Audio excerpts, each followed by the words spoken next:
Hello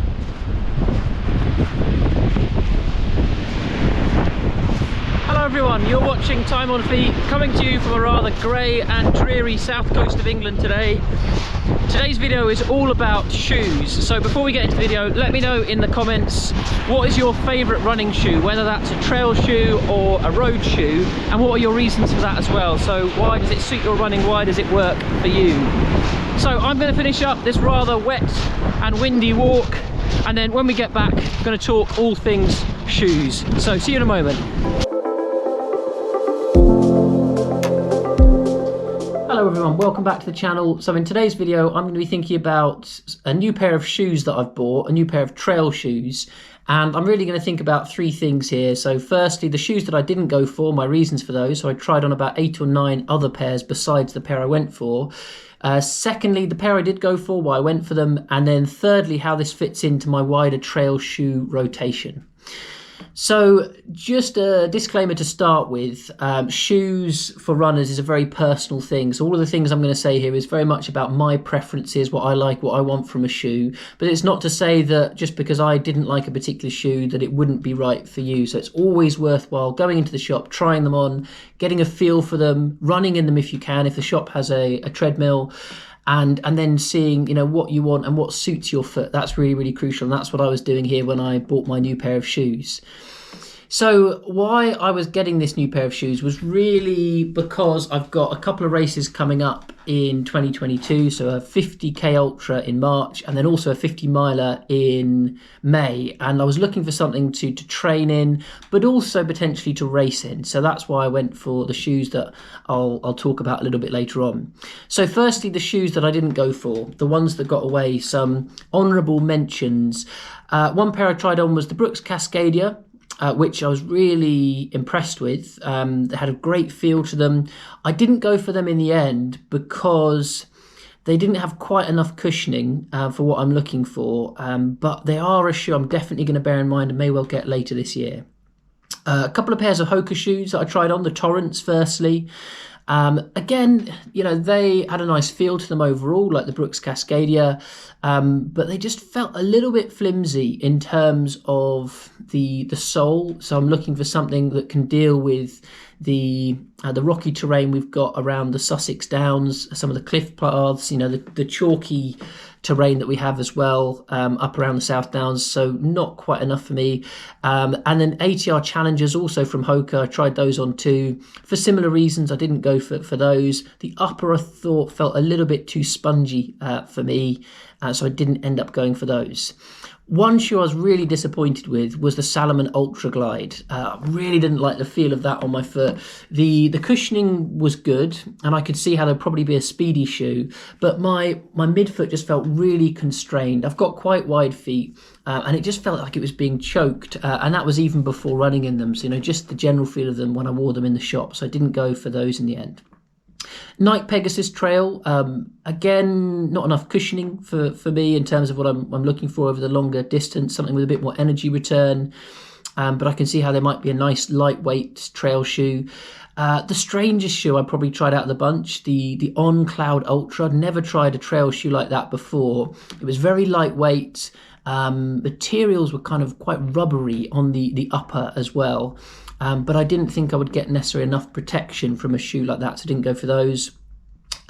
Innovate Rock Light, I tried those as well, and they were very good in terms of the upper, but you know, a little bit too brittle on the bottom, I suppose, so not enough cushioning again. And then finally, the other shoe I went for, or tried on rather, but didn't go for in the end, the Saucony Peregrine 11s. I've never tried on a Saucony that's worked with my foot, so I know there's a lot of good things out there in terms of videos and reviews people have done of those, but didn't work for my foot, far too narrow, so I didn't go for those. So the shoe that I went for in the end, let's have a look. So firstly, it's a Hoka shoe. So it is a brand that's very well known. It's out there that a lot of people rave about. And this was a surprise, actually. I didn't think I was going to go for this shoe when I saw it on paper and when I saw the details about it, when I saw people's reviews of it. But I ended up going for the Hoka Speedgoat. So that is what I've decided on in the end. And the reason why I thought I wasn't going to go for this is because I thought it would be too narrow. So this is actually a regular fit. They didn't have wide in the shop, but I tried these on. And yes, I have gone up a size in these. So I'm usually a 10.5, but I've gone for an 11 in these, 11.5 rather. So yeah, I've gone up a size, but even when I tried the 11, that was the first size I tried on in the shop. These actually felt pretty good, nicely cushioned.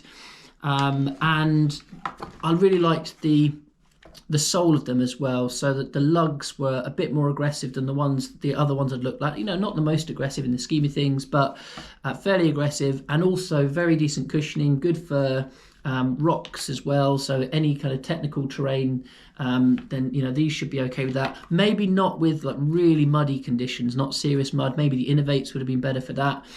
But overall, yeah, just had a good feel and seemed to work well with my foot. Of course, the proof will be in the pudding, trying out these for long distances.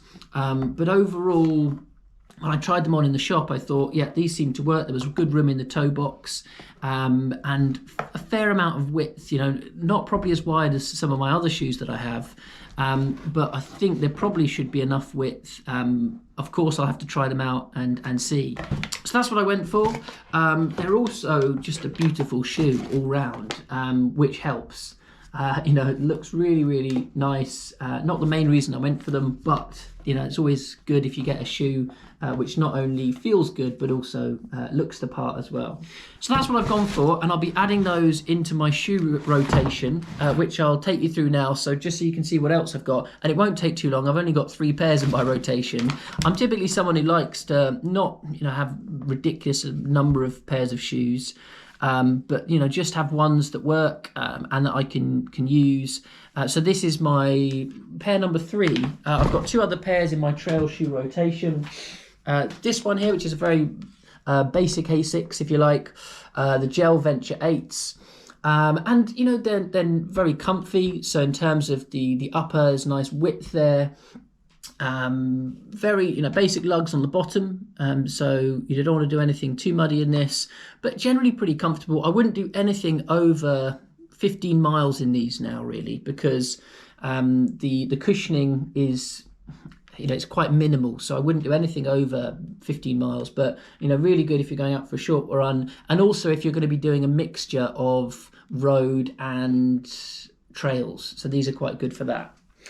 The other pair of shoes I have is my Brooks Caldera 5s, which I've been really happy with. In fact, I reviewed these on the channel recently, so I'll put up a link to that below. And I actually also reviewed the A6 Gel Venture 8s a while ago, so I'll put the links to both those in case you want to check those out below.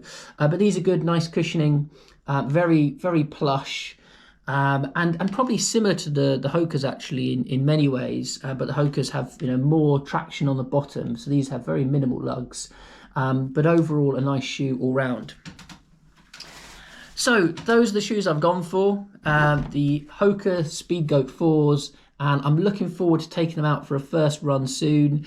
I'll see how they go with my training.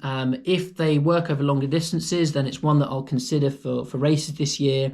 If they don't, so if maybe the width isn't enough or there's some other issue, then they might just be a training shoe.